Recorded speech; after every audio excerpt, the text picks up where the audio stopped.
Para sahabat wirid Traveling with Jesus. Hari ini Minggu 17 Januari 2021. Kami hadir untuk membacakan firman-firman Tuhan pada hari Minggu biasa yang kedua bersama saya Romo Dominikus Dinong Okarm.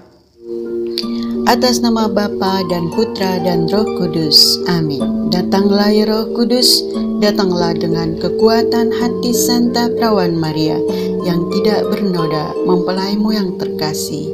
Datang dan penuhilah hidup kami dengan karunia-karuniamu. Amin. Bacaan pertama. Pembacaan dari kitab pertama Samuel. Pada hari itu Samuel telah tidur di dalam bait suci Tuhan, tempat tabut Allah. Lalu Tuhan memanggil, "Samuel, Samuel." Samuel menjawab, "Ya Bapa." Lalu berlarilah ia kepada Eli dan berkata, "Ya Bapa, bukankah Bapa memanggil aku?" Tetapi Eli berkata, "Aku tidak memanggil, tidurlah kembali." Samuel pergi dan tidur lagi. Dan Tuhan memanggil Samuel sekali lagi. Samuel pun bangun, lalu pergi mendapatkan Eli serta berkata, "Ya Bapa, bukankah Bapa memanggil aku?" Tetapi Eli berkata, "Aku tidak memanggil anakku, tidurlah kembali." Waktu itu Samuel belum mengenal Tuhan. Firman Tuhan belum pernah dinyatakan kepadanya. Dan Tuhan memanggil Samuel sekali lagi untuk ketiga kalinya. Samuel pun bangun lalu pergi mendapatkan Eli serta berkata, "Ya Bapa, bukankah Bapa memanggil aku?" Lalu mengertilah Eli bahwa Tuhanlah yang memanggil anak itu.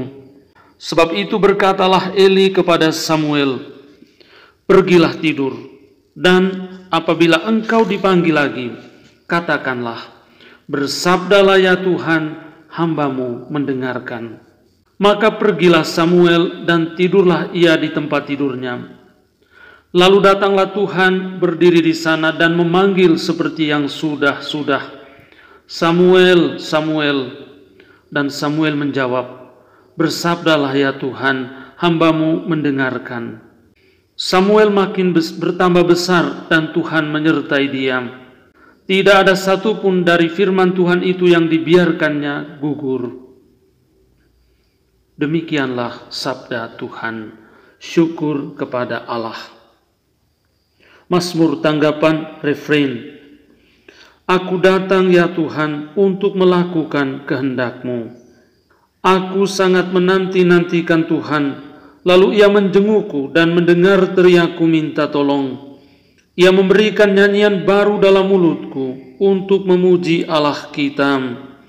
Aku datang ya Tuhan untuk melakukan kehendak-Mu. Kurban dan persembahan tidak Kau inginkan, tetapi Engkau telah membuka telingaku. Kurban bakar dan kurban silih tidak Engkau tuntut. Lalu aku berkata, "Lihatlah Tuhan, aku datang. Aku datang ya Tuhan untuk melakukan kehendak-Mu." Dalam gulungan kitab ada tertulis tentang aku. Aku senang melakukan kehendak-Mu ya Allahku. Taurat-Mu ada di dalam dadaku.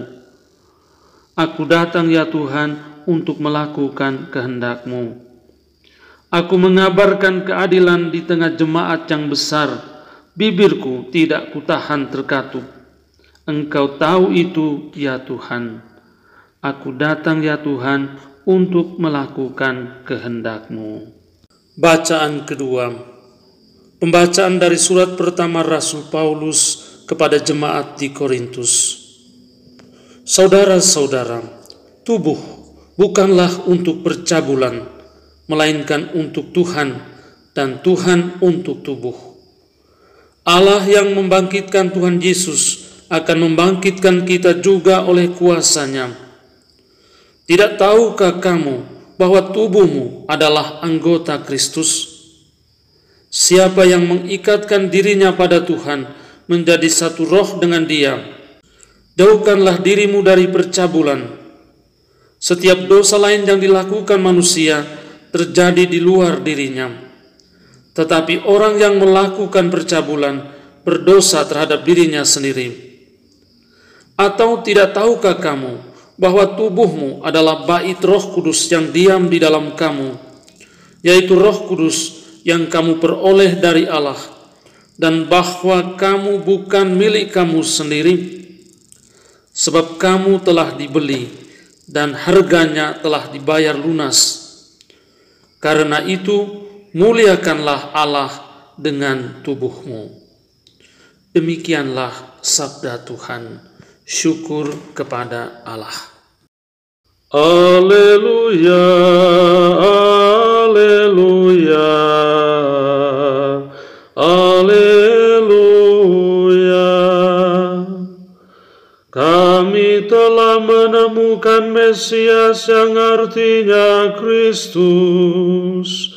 Kasih karunia dan kebenaran datang oleh Yesus Kristus. Haleluya, haleluya, haleluya.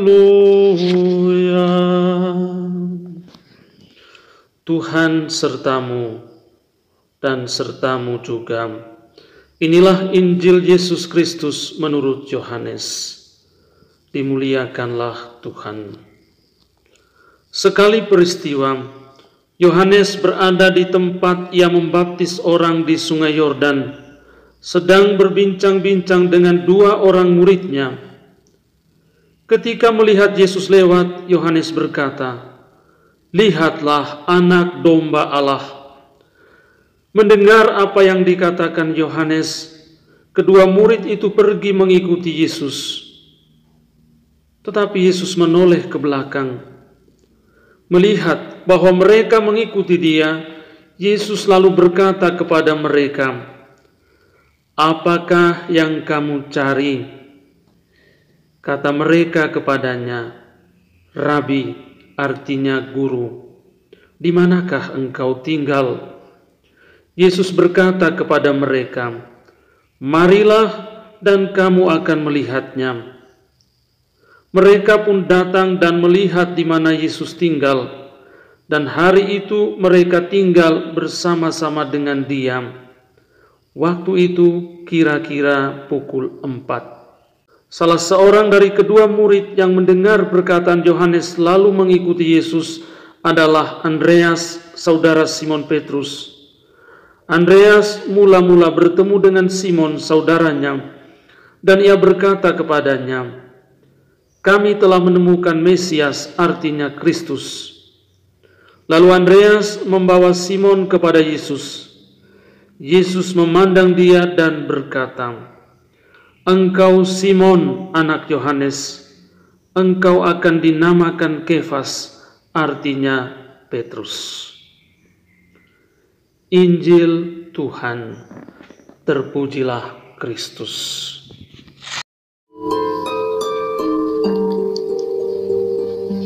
Semoga Tuhan selalu menaungimu, sinar mentari untuk menghangatkanmu, cahaya rembulan untuk mempesonamu, malaikat yang menaungi sehingga tidak ada yang bisa mencelakaimu, tawa untuk membuatmu ceria, teman setia di dekatmu, dan kapanpun kau berdoa, surga mendengarmu. Amin. Para sahabat Weary Traveling with Jesus, marilah kita memohon berkat Tuhan untuk kita semua.